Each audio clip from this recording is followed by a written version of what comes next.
Instant viral ngayon sa online world ang babaeng tinaguriang Philippine Gold Medalist. Dahil dito maraming netizens ang nagtatanong kung saang palaro nga ba siya nagkampiyon at ilang gold medals ang kanyang napanalunan. Umiikot ngayon sa iba't ibang social media platforms ang mga larawan ng isang sikat na TikToker na kilala sa pangalang Cry4Z matapos kumalat ang mga post na may caption na isa di umano siyang gold medalist.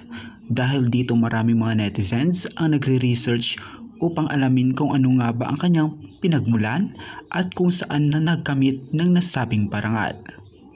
Ilang viral post makikita ang babaeng ito na may nakasabit na medalya.